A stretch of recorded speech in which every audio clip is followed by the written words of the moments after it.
खाद के बारे में बहुत कुछ सुना होगा कि खाद इस प्रकार की रहती है। आसपास जो फसल दिख रही है नाइट्रोजन का स्त्रीकरण करती है, एक तरह की नाइट्रोजन की फैक्ट्री है। यूरिया खाद भी मैं जो खड़ा हूँ ये नाइट्रोजन की फैक्ट्री के बारे में बहुत कुछ सुना होगा, लेकिन आप देख सकते हो लाइव ये हरी खाद है। नमस्कार साथियों, सभी किसान साथियों ने अपनी रबी की फसलें की कटाई कर चुके हैं। लगभग सारी फसलें कट चुकी है। अभी अपने सारे को खेत खाली पड़े हुए हैं, तो सारे खेत खाली पड़े हुए हैं। 2 महीने तक 3 महीने तक खाली खेत पड़े रहेंगे।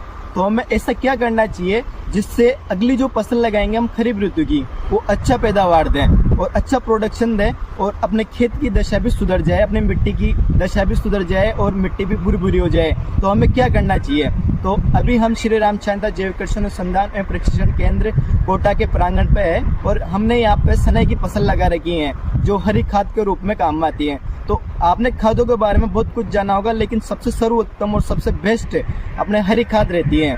तो अपन जो 2-3 महीने के लिए अपना जो खेत खाली रहेगा, तो उसके लिए अपन को क्या करना चाहिए जिससे अपने नेक्स्ट जो सीजन जो फसल रहेगी, जैसे खरीफ की ऋतु में जो फसल लगाएंगे वो अच्छी गुणवत्ता की हो और अपनी अच्छी गुणवत्ता की हो, उत्पादन भी अधिक हो और उसमें ज़्यादा हमें खर्चा भी नहीं करना पड़े।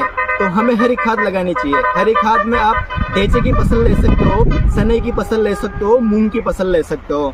तो अभी हमने यहाँ पे सनई की फसल लगा रखी है। तो इस फसल को कैसे लगाते हैं और किस तरीके से क्या करते हैं, अपन एक बारे में इसके बारे में जानते रहेंगे।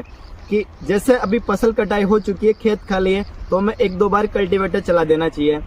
चला देंगे, थोड़ी मिट्टी भुरभुरी हो जाएगी। फिर अपन को क्या करना है, सनई लगानी है। सनई का बीज कितना लेना है, सनई और ढेंचे का बीज कितना लेना है हमें। सनई का अगर सनई लगाएंगे तो 15 से 20 किलो बीज लेना है। ढेंचा लगाएंगे तब भी हमें 15 से 20 किलो बीज लेना है 1 बीघे के लिए। अब 1 बीघे के लिए जब बीज लेंगे तो हमें क्या करना है, बीज को उपचार करना है। गौमूत्र और चूने से बीज उपचार कर सकते हैं। 10 किलो बीज के लिए हम 100 ml गौमूत्र लेते हैं और 10 ग्राम चूना लेते हैं।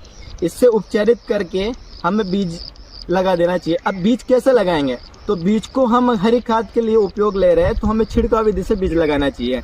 हम छिड़काव विधि से जब बीज लगा देंगे, फिर इसके ऊपर हमें कल्टीवेटर चलाना चाहिए हल्का। ये जो बीज की गहराई रहती है 3 से 4 सेंटीमीटर इसकी बीज की गहराई रखनी है, ज़्यादा नहीं रखनी है। 1 दिन में 2 दिन में इसका जर्मिनेशन हो जाता है, बीज अंकुरण होने लग जाता है 2 दिन के अंतराल में ही। और ये जो फसल लगा रखी है हमने, ये 10 से 12 दिन की फसल है और लगभग इतनी बड़ी हो चुकी है, 10 से 12 दिन के लगभग की फसल। तो ये फसल कितने दिन तक रहती है, जैसे अपना खेत 2 से 3 महीने खाली रहेगा तो ये फसल भी अपने 35 से 40 दिन की रहती है। 40-45 दिन तक की फसल रहती है।